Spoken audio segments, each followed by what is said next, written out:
Alright everyone, Ron here, coming at y'all with an MSE update.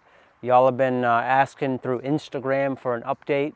I know I've been off YouTube, but I've been on Instagram, more active, responding to messages there. Definitely hit me up on Instagram, link in the description.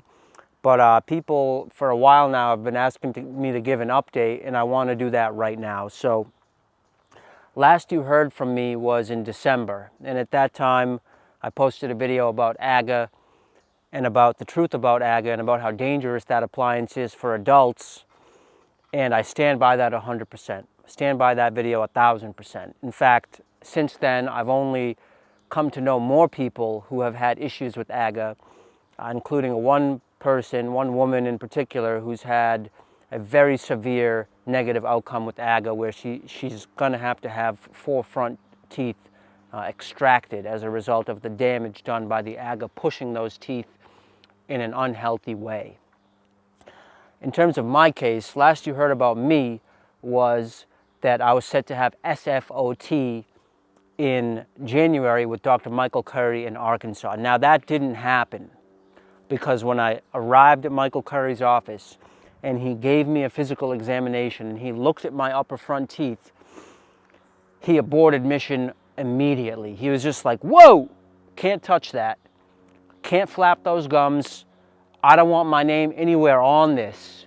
Please take your money back and seek help elsewhere because I can't touch this. I can't put my name on this.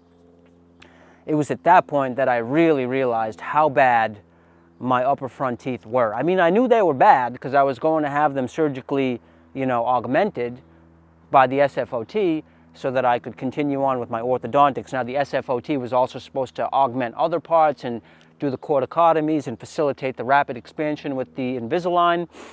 But, a big part of my SFOT was just supposed to augment that upper front arch from the damage that had been done from you-know-what. So when Dr. Curry sent me packing, I was like, damn, I do have a problem. And so at that point, Dr. Nuaz Dr. Nuaz knew I had a problem too, but he didn't know that I was so broken that I might not even be able to be fixed.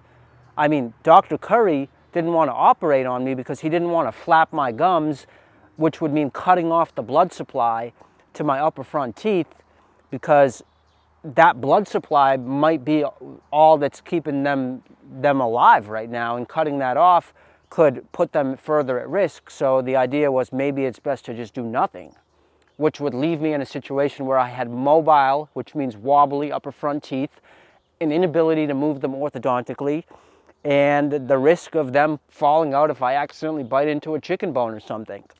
So Dr. Nuaz and I, in January, by the way, this was all in early January. In January, we had to regroup and figure out, okay, what you need to do now, Ron, is find a periodontist who can somehow augment those upper front teeth. I got a very generous message through Facebook. Someone said, hey, Ron, look up Dr. Ernesto Lee and smart grafting. Smart grafting might be the solution to your problem. Well, what's smart grafting? Smart grafting, it turns out, is a periodontal procedure which provides bone augmentation. It's a bone graft. They're stuffing artificial bone plus growth factors plus God knows what else into the region that needs fixing, but they're doing so without flapping the gums. They're doing so by cutting a slit vertically and tunneling the bone graft in laterally. So it's like you're cutting a slit vertically and then stuffing the bone down like you're packing a straw, right? And so the idea is, okay, maybe I can get some augmentation for this area without flapping. From January to February, I frantically was searching for a periodontist to perform this procedure on me. I found a team of local orthodontists who were very promising. This team they do SFOT and they do smart grafting.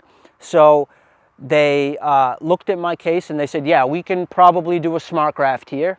And then later on, once that heals, 6 months later, you know, we can do some ridge augmentation and corticotomy, aka SFOT, aka Wilcodontics, and help you get that expansion that you need on that lower and a little bit on the upper too, on the upper right, and I'll get to that in a second. And then we can drive your case home orthodontically after we do that augmentation. I also met with Dr. Ernesto Lee himself in Philadelphia, and that dude is so humble and so generous.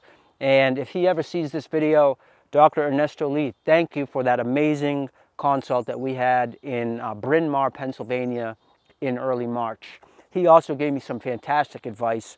One thing that he said that caught my attention was that even doing a tunnel graft on me would be risky because my stuff is so damaged, my gum is so thin, there's so little to work with there, that he was afraid that stuffing that area with bone might perforate it, which means the gum might break from the pressure of the bone pack. But the other team of orthodontists that I'm working with don't think it's as much of a concern. But hey, as far as I know, I got my fingers crossed, and I don't think that the procedure that I'm going to do now in late May, because it's been delayed by COVID, it was supposed to be in April, but it got delayed by COVID, but so did all dentistry and orthodontics, including my visits to Dr. Nuaz in New York, delayed because of COVID. New York is the epicenter of the COVID pandemic. So I'm going to do it in late May. I'm going to do no SFOT right now, just a tunnel graft, aka an Ernesto Lee smart graft on these upper front teeth, and then let it heal for 6 months before I do any other ridge augmentation with SFOT, aka Wilcodontics, to get that aggressive expansion that many of you know that I need to correct my occlusion following my aggressive MSE expansion.